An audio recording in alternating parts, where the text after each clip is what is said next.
Well, hello and welcome to another episode of India on 99.94 with your hosts. I'm Nikesh Ragani and alongside me, as always, Sarah Warris. Sarah, how are you? I'm good. How are you? Yeah, not too bad.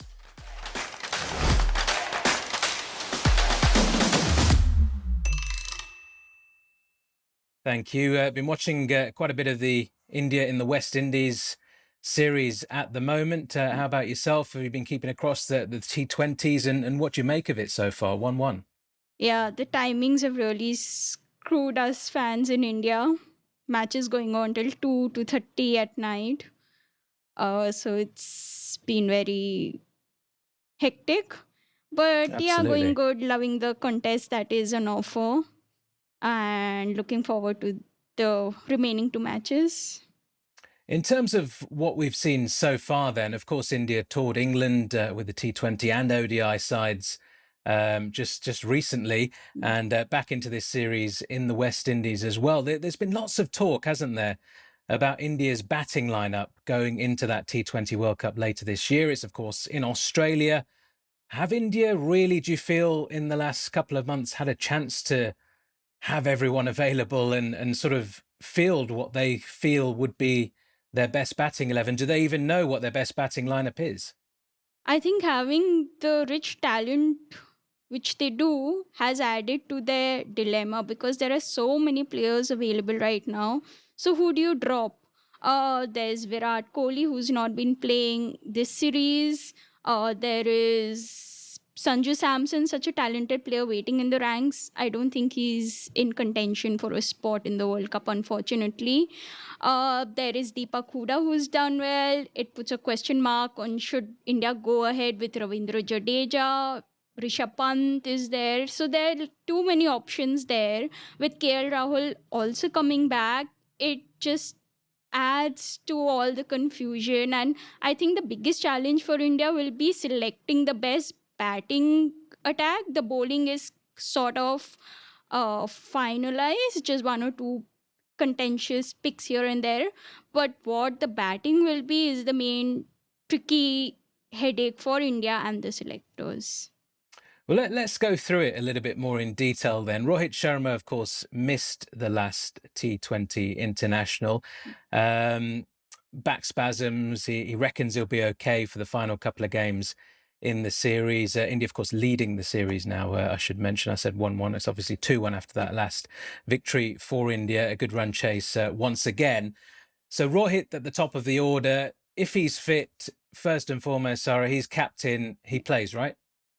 Definitely, Rohit is a must, and especially after the T20 World Cup last year, he's even looked to bat more aggressively in the power play. His strike rate is almost 150 in the power play since the World Cup last year, which was 140 before that. So he's looked to bat more aggressively. He's probably recognized that the approach of keeping wickets and then going for the kill later on was not helping India. So obviously he's a must, and there's no doubt about it. His captaincy has been pretty impressive as well. So he's one of the first names on the sheet. I'd agree with that. But while we're on the subject of strike rates and batting aggressively, both in the power play and just throughout the innings, I mean, we've seen this from India, haven't we? It's almost like what England did after the 2015 ODI Yeah, World yeah, Cup and in all exactly. their white ball cricket, just attack, attack, attack. Sometimes you'll go out on your sword like that and it won't quite be your day and you'll be humiliated. But that is the brand of cricket that they are looking to play clearly. Does KL Rahul fit into that? Because a lot of people talk about his strike rate in the IPL in particular, where he's scoring loads and loads of runs at the top of the order every season, really. He's there or thereabouts. But his strike rate, particularly once you're out of those power play overs and he takes up, 50 balls to get his 65 or Yeah. whatever, is that kind of thing good enough? Is that going to fit into this new brand of Indian cricket? I think KL Rahul, like, if you see his strike rate for India, it's slightly better. It's in the 140s. And he is a pretty talented player. So KL Rahul, for me, I think there's a toss up between KL Rahul and Virat Kohli, to be very honest. Both take time to get going, and with the brand of cricket that they're playing now, it's very tough to accommodate two players who potentially score at 120, 130 in the first 20, 30 balls, because that will set India back. So for me, there's either KL Rahul or Virat Kohli. I love both of them, but unfortunately, I don't see both of them in my 11. Really? Yep. Wow. Who? Yeah, I'm going to put you on the spot here. Who misses out for you at this stage? As much of a Are fan you as allowed to I say? am of Virat Kohli, but on current form, potentially, I don't see a spot for Virat Kohli in the 11. Are you allowed to say that in India? Wow. Waiting for Virat Kohli to trolls be dropped. tomorrow. A lot of trolls coming. Absolutely. Yeah. I mean, you have a point there, though. A lot of people have suggested, does T20 cricket need him? And Mm. does he need T20 cricket at this point in his career? He's Yep. achieved so much Yep. through all formats, really. He was a fantastic T20 player for so many years. We have to remember that as well, both domestically in the IPL, particularly what he did in that 2016 season, Yeah. and in that sort of golden period where he was just the king of all three formats Yeah. for so long. I mean, his T20 international record is still absolutely fantastic. If you look at the numbers, Yeah. it's right up there with anyone else in the world. Average, just the intent and everything that he had in previous years. But does he need it? Does it need him? Is it time perhaps for maybe him to step away from this format, particularly internationally? Yep. So if you see his T20 strike rate in the middle overs, is 114. He struggles against spin, which could set India back, especially as I said, if Surya Kumar or even Hardik Pandya are going at 70 and 30 balls at the other end. But if he's scoring at 50 and 40, then that could set India back. Um, on the other hand, we have seen what he's done, and sometimes in a setup where everyone is going after their shots, you need someone to hold anchor and take the team through. Something which maybe India lacked in the second T20I, when everyone was just going bang bang and there was no player to see India through. This is what Virat Kohli did last year in Pakistan, when everyone, the top 3, 4 wickets fell early, and Kohli then played his game and took India to a decentish total. But then KL Rahul can do a similar job. So if there's a toss up between KL Rahul and Kohli, again, I'd say that Kohli, despite all his experience, unfortunately, will have to sit out. Yeah. Yeah, it'd be interesting to see if the selectors feel the same way, because that would be a massive call. I mean, we've Yeah. seen controversy between the BCCI and Virat Kohli over the captaincy in recent times as well. So who knows? Who knows? Maybe somebody there is brave enough to take that call and does feel the same way. We're in no way saying that Yeah. Virat Kohli is finished as a cricketer, but perhaps in this format, perhaps he's done everything that he Yep. can. He's come to the end of the line in T20 internationals, and it might be an opportunity for India to look in a different direction. But just staying with Virat Kohli and the rest of the guys for a second as well, because Kohli in particular, I mean, you look at his T20 international stats, and we talk about matchups, don't we? And his worst matchup, we talk about the spinners there. And yes, there's been some high profile dismissals, particularly against England. Adil Rashid has got his number. Moeen Ali tends to get him sometimes as well. But left arm seam is what he struggles against the most. His lowest strike rate comes against left arm seamers in T20 international cricket. And it's been a bit of a problem throughout the Indian side in white ball cricket, hasn't it? I mean, Yep. even if we just go back as recently as the last T20 World Cup, Shaheen Shah Afridi in that famous first spell against India in that match, pretty much almost winning the game Yep. in that little spell, you could argue, with the 2 wickets of Rohit Sharma and KL Rahul, and 2 beauties there were as well. But then more recently, Obed McCoy with the 6 for against India, Reece Topley with 6 for in an ODI. Yep. In the English summer as well. And you go back and Marco Jansen across all formats earlier in that South Africa tour a number of months ago as well. So it has been a bit of an issue, hasn't it? And you look ahead to the Australian T20 World Cup later on this year. They're all going to be there, these boys. Yep. Mitchell Stark as well. So it's not going to be easy. Is that something that you feel is a genuine problem for India? Do they need to work on this? Is it just left arm seamers are difficult for everyone? What do you put it down to?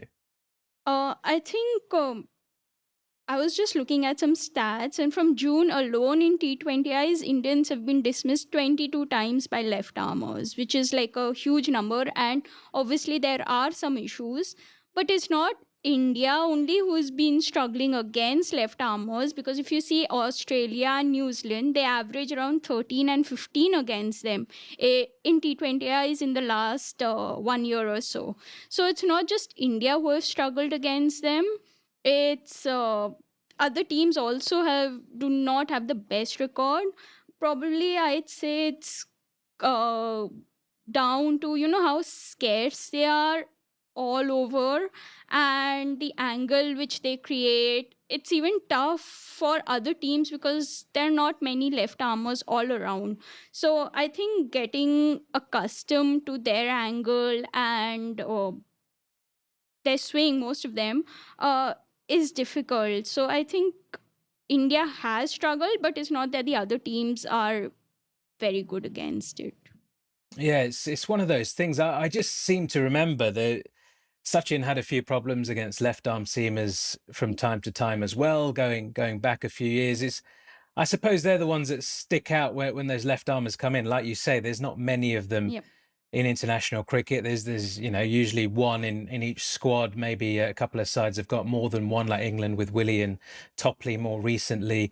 But it's, I suppose, just getting used to a new angle and whatever else it might be. I suppose one advantage that India have got is they have got a very good left arm seamer in Arshdeep Singh. Yep. Doesn't swing the ball as much, but can do a little bit early on with the ball, and particularly the death. Depth.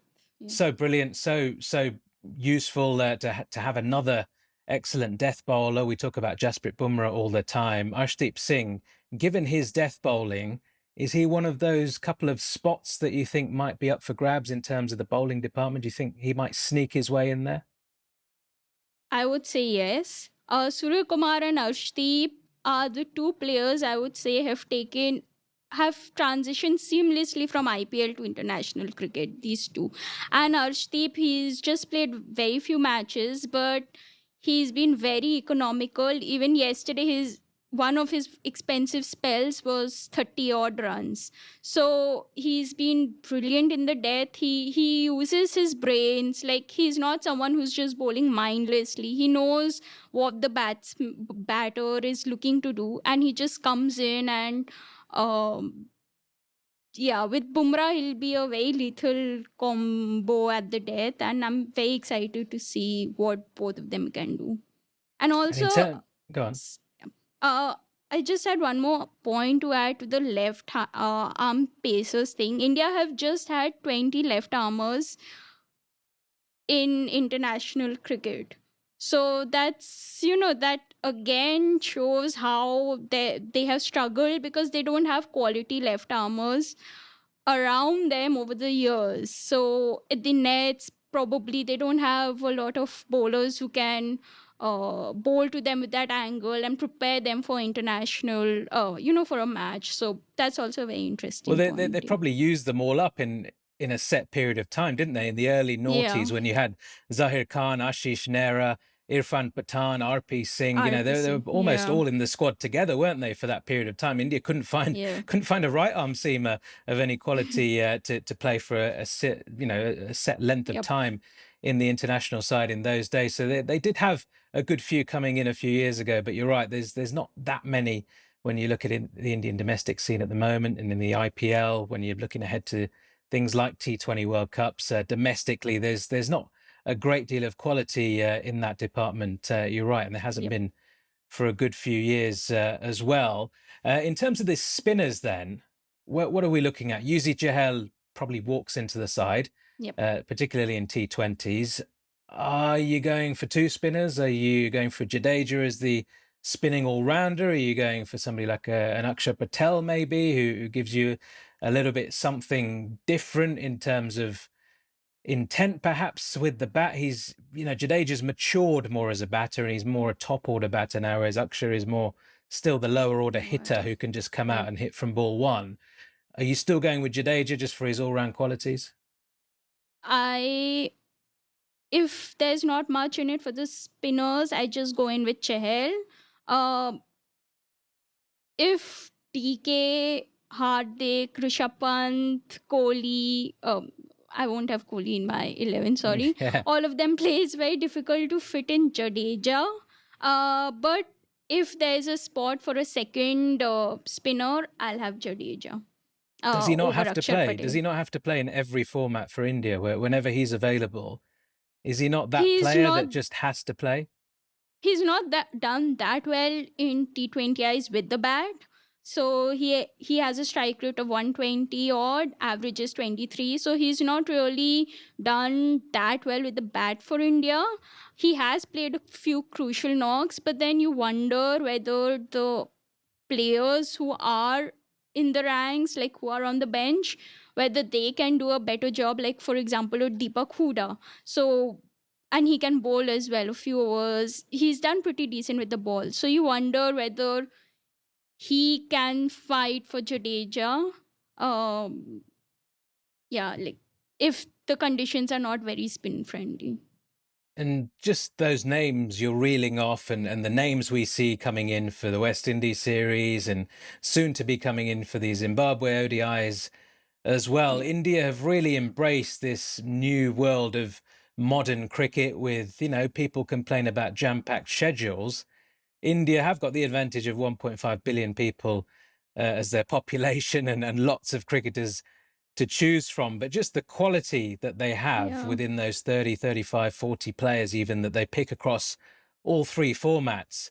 They're the first country that could make this work, couldn't they? These schedules which yep, just come back to back. You're playing a series in England, then 2 days later you're playing one in the West Indies, and they can pick different squads and they can still do well. And they're ahead of the curve in that respect. I'm not sure every other mm, cricketing nation will be able to follow suit. They just don't have the personnel, just don't have the depth in quality that India do. But certainly you'd feel England might get there, Australia might get there at some stage in the future, even Pakistan with their huge population and lots of mm, domestic quality that they've got may get there. But India well ahead of the curve in terms of that. And they just seem to move seamlessly between series to series, different captains, different personnel, and the results just keep coming, don't they, at the moment?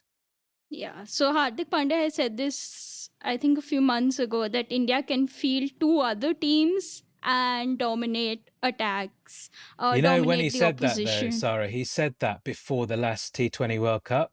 Yeah, And then and India yeah, went he and was lost to trolled Pakistan and terribly New for that. Zealand in their Yeah, first two games and effectively got knocked out. What he said is that they can field not only two other sides and do well, but we can win yeah, any tournament in the world. yeah, That was his quote. And it wasn't great timing from Hardik Pandya. I mean, he's got a point that they've yeah, got the potential to, but just in terms of how things went over in the UAE wasn't perhaps the best timing. But yeah, yeah, that is what it is, isn't it? Essentially, they can compete with anyone with two or three different sides. yep. So Deepak Huda will not walk into the main 11, but he's done so well whenever he's gotten an opportunity. He's just one of the bowlers, one of the players who has raised his game and taken made the most of his chances. Like him, there are so many others. Sanjay Samson, whatever little opportunities he's gotten, he's done very well. So there are people like Sanjay Samson, Huda, who might not even make the squad for the World Cup, which shows just how how bright the future of Indian cricket is. And as you rightly said, that no matter the schedule or how jam packed international calendar gets, there will always be enough rest. India has the luxury right now to rest Bumrah for one series, but ensure that a person of the talent of Arshdeep is there to ensure that the death bowling is not all wavered in Bumrah's absence. So yeah, Okay, well, let's leave the men to one side for a moment. Obviously, they've got the two remaining matches of the T20 series in the West Indies to come as we record this podcast. We're a couple of days out from those two final matches. And let's focus on the women at the Commonwealth Games. The Indian women took on Australia in their opening match. This Commonwealth Games, it's just 8 teams, 2 groups. Everyone plays each other once, and the top 2 teams go through to the gold medal match, and the 2 second place teams play off for the bronze medal. So important to get off to a good start in the competition. But Sarah, it's that same old story, isn't it, against Australia? Yeah. They get themselves into a wonderful position, India. They post 150 odd, which was an okay total, I felt, on that pitch. It wasn't the best pitch that we've ever seen at Edgbaston, where all the matches are taking place. And Harmanpreet Kaur, brilliant half century from her, not out at the end as well. And it was touch and go at the start. Australia with so much quality, they bat so deep, and they had them 49 for 5, all the big guns gone. And then a couple of partnerships, and then the mistakes come in the field, as they always do with the Indian women's side, particularly against Australia. They had that tour down under recently where they got themselves into so many winning positions throughout that tour, and just came out on the losing side every time. They've not got the experience this time of Julan Goswami or Mithali Raj out there in the field, and Goswami with the ball, of course, so brilliant throughout the innings, really. So they've not got that extra bit of experience. But what a performance, firstly, to get the Aussies 49 for 5. Thakur with an absolutely wonderful spell there up front, bowled her 4 overs out from the off, and then they just let them off the hook. What happened? So my tweet at the halfway stage was, wow, this match is a dream. It ended in a nightmare very soon. That's how it's been for a women's cricket fan, or in the last few years, I'd say. So the Indian team, they bounce back to draw a match which was almost gone against England in the test match last year. They come back strongly to they put on a fight against Australia in so many matches. They have constantly competed against the Australian team, but it's just, as you said, it's the inability to close off games, which I think comes down to nerves, and it's just that it's the inability to handle that pressure in the end. Like, a win is towards them, but they just fail. So, and the only answer which I can find is just get a women's IPL. It's as simple. Yeah. Jemima Rodriguez said this in an interview with Ashwin, that the women cricketers, they don't know what to do because they haven't been in that position before. So they don't know how to close off a match. They haven't had that experience. Obviously, playing in domestic cricket is very different than playing against the Australian team. So the talent is there. We've seen it. We've seen how Indians have run Australia close again and again. Even in the World Cup this year, the 50-over World Cup, the match between the two teams went till the last over. So it's not that they don't have the potential. We all know what they can do. But it's just the clutch moments, as they say, which they are unable to grab onto. So I think it's just that. And even though of women cricketers are allowed to play in the T20 leagues, which adds to the experience, it's just 4 or 5. It's Smriti Mandana, it's Shafali Verma, it's Harmanpreet Kaur. Most of the other players like Yastika Bhatia, they don't have that experience just yet, and we don't know when they'll get that opportunity. So yeah, women's IPL is the answer for it, I'd say. Yeah, well, it's been called for a number of years, hasn't it? And it's so frustrating that it's not happened as of yet. Obviously, it's not at the top of the BCCI's priority list. Of course, it's not. I mean, you know, they might tell us otherwise, but if it was, it would have been done a long time ago. The money's there, the infrastructure's there. There's enough interest in it, particularly from playing point of view. And you know, if you brand it in the right way, then the spectators will come in as well. And I suppose the opportunity, really, we've talked about this before on various other platforms, and I'm sure you've spoken to your colleagues about it as well, like I have with mine, the 2017 ODI World Cup. That was when, again, India should have won that final, but, kind of couldn't hold their nerve. And, we all know what Anya Shrubsole did with the ball for England, taking that six for right there at the end to win it for England. But that was the moment, playing a World Cup final at Lord's, competing, thumping Australia in the semi-final as well in some style, and just making a real statement that we are the Indian women's cricket team, and we are here to compete with the very best in the world. We're here to win World Cups, and we're going to be there or thereabouts. And we've got all this talent. Look at us. That was a showpiece event, and it should have happened after that, really. That was the moment. Do you feel the BCCI just completely missed that? Definitely. So what I've been hearing is that they want the women's team to win an event, to win a World Cup, to get more consistent performances, and then a women's IPL will be on the radar. But if you want results, you need a women's IPL. You can't expect India with the iffy infrastructure that they have to go and win a World Cup, and then you're like, okay, a women's IPL will be held now. To get the World Cup, to get more results on the international stage, you need people to play together, to play under pressure together, to know what it's like to be in the nervy moments, and to get on top of that. And unless players are accustomed to doing that again and again, they will fail in the World Cup. Like semi-finals, they lost in the semi-finals in 2018 T20 World Cup. They lost in the finals of the 2020 World Cup. Even this year's World Cup, they just about lost it in the last over, and they crashed out of the league stages.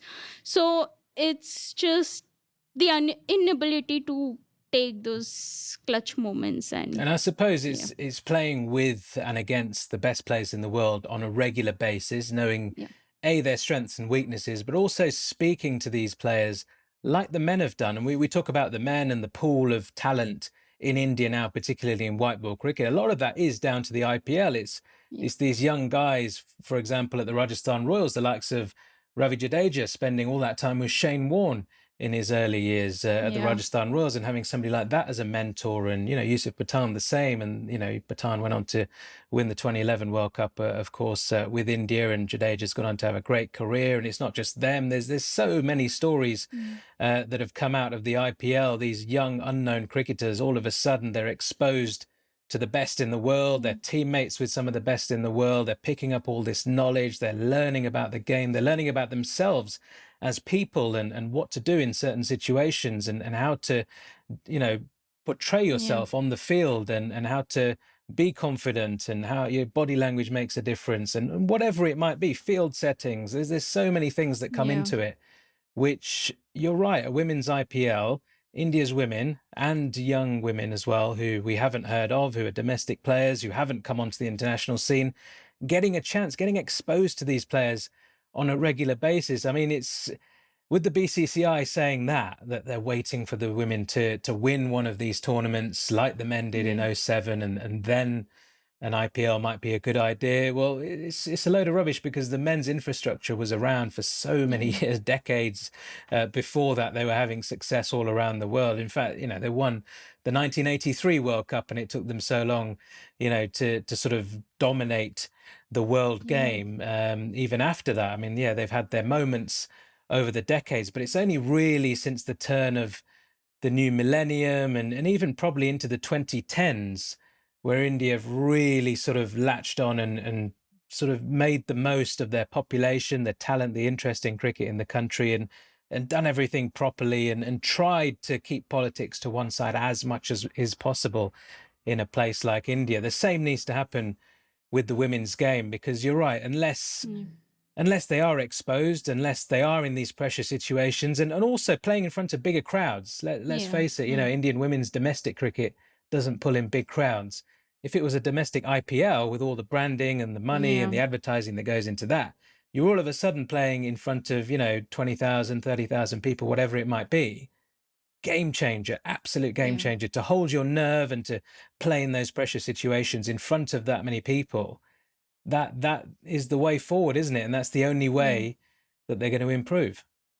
Yeah, and I had recently interviewed Rajasthan Royals CEO J. Klush Makram. So he told me he'll be interested in Rajasthan acquiring a women's IPL team. So just imagine if the fan base of Rajasthan is already there and people will associate with Rajasthan Royals. The men's fans will translate to more people going to watch the women's games. So teams are excited. KKR recently held on Women's Day, they held an academy for women players, for upcoming women players. So teams are excited. Potentially, even if 4 or 5 IPL teams get on board and start like have a collaboration with the women's team and get the branding in the women's IPL, that will also attract fans because if I'm a fan of the KKR men's team, but I'll automatically start supporting the women's team also. And So hating them at the same time. yeah, true, hating them more.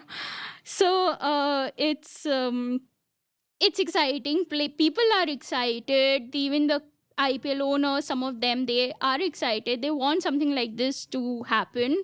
Uh, BCCI has confirmed that they are in plans of a women's IPL possibly next year. But they've been saying this for a long time. So Every let's see year. how it goes, where Yeah, it every goes. year for Yeah. the last few years, it's we'll look Yeah. at something next year, and then it's that Yeah. the what is it, the women's T20 challenge they call it, Yeah. which is like 3 meaningless games. It's decent enough because they pull in okay crowds and they do get some good Yeah. players over, international players as well. But it's just not long Shifali enough. Verma You can't was. get into it, Yeah, and you're right sorry. about the branding as well because Yeah. you you automatically, if you support the men's team, you're going to be affiliated with the Mm. women's side. It happens in Yeah. the 100 in England where you do get some of the Indian players coming over and playing, and yes, the 100's not going to take off across the world because India and Australia aren't interested in a different format, especially in India Mm. with the IPL being so successful. They're not going to move away from a T20 format. But in the 100, you have 8 teams, and they've all got men's and women's teams as part of their franchises, and that is the contract that has been signed. Are you surprised then, just on a final note, that the BCCI, they've talked about tendering out interest and garnering interest from the current franchises to start a women's IPL with 6 teams initially? There are 10 men's teams. What if all 10 wanted a franchise? Will all 10 want a franchise? And even if they don't, should they be forced to have a women's team like they are in the 100? And not forced, but just as part of the contract.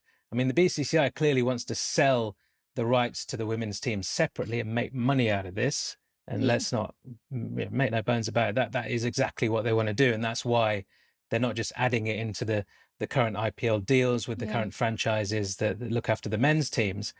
But are you surprised that they just don't go to all 10 teams and say, right, from next year, we'll give you a little bit of extra money or whatever.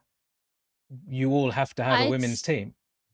yeah. I'd say even if there's 6 teams, at least something is better. Let's not want the world and when we have nothing. So even if 5 or 6 teams first come together, I think that's a start. Then later on we can see. But at least it's better than having a 4 match scam, I'd say, because it's meaningless. But so even if there are 6 teams who are interested and it's a longer, possibly a month-long tournament also, at least it's a start. It's an opportunity for players.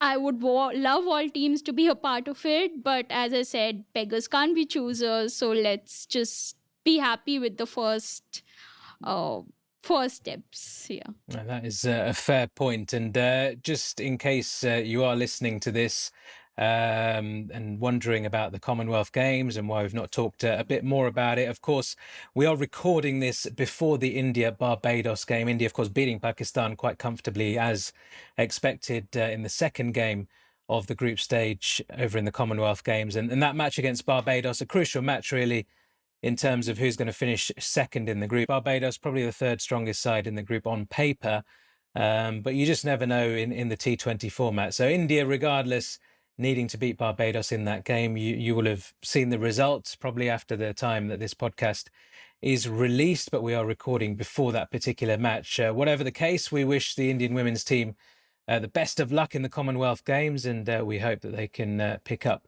a medal and once again just firmly plant that seed of a women's IPL perhaps at some point in 2023. Well, that is about all we've got time for on this particular episode. Don't forget, we'll be back very shortly in the next few days with another edition for you.